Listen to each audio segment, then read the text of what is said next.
Кытайда акча жоготуучу сайт бар жана акча табып берүүчү сайт бар. Акча жоготуучу сайт кандай? Бүгүнкү күндө бир 600-500 сомдук тренингтер бир жеңил оокат менен элдерди окутуп атат. Бирок окугандар кирешеге чыкпай эле алардан акчаларын жоготуп жатышат. Эмне үчүн дегенде, Кытайдан товар алдырып жатканда сиз акчаны Кытайдын өзүнө саласыз да.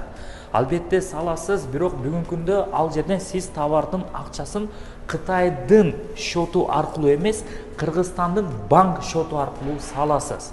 А Кыргызстандын банк счету аркылуу сала турган болсоңуз, сиз товарды оптом ала албайсыз. Сиз розничный баада эле товарды аласыз. Эми элестетиңиз, сиз бизнес кылыш үчүн розничный товар алып бизнес кыласызбы? Же болбосо оптовый товар алып бизнес кыласызбы? Албетте, оптовый выгодно да. А бирок сиз бүгүнкү күндө розничный баада товарды алдырып жатасыз. Розничный баада товарды ала турган болсоңуз, албетте товардын акчасын сиз Кыргызстандын счету аркылуу саласыз.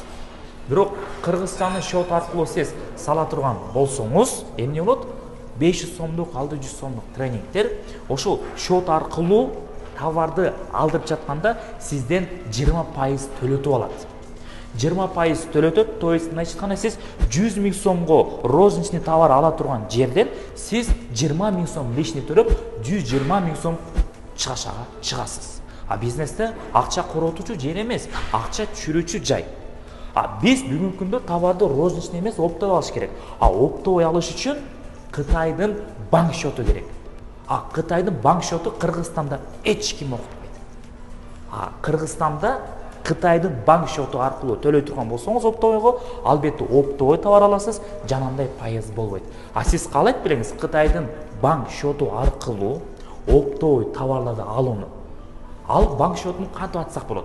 Билиңиз келсе, бүгүн саат 20:00 Инфофабрика тренинг борборунун YouTube каналына кириңиз. Акысыз онлайн сабакта Кытай банк счетун сиздерге айтып беребиз. Бул боюнча билиңиз келсе, видеонун алдындагы ссылканы басыңыз.